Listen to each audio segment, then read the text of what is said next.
Урматтуу достор, мен Рики жана Анни деген китепти окуп чыктым. Бул китепте Рики күн сайын Аннинин аянтчада ойноп жатканын көрөт экен. Рики болсо Анни менен аябай достошкусу келет экен. Рики болсо аябай тартынчаак, уялчаак бала. Рики Анни менен достошуу үчүн түрдүү амалдарды аткарат.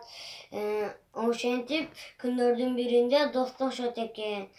Анан болсо достошкондон кийин эки дос токойго сейилге чыгышат, кол кармашып сейилге чыгышат экен.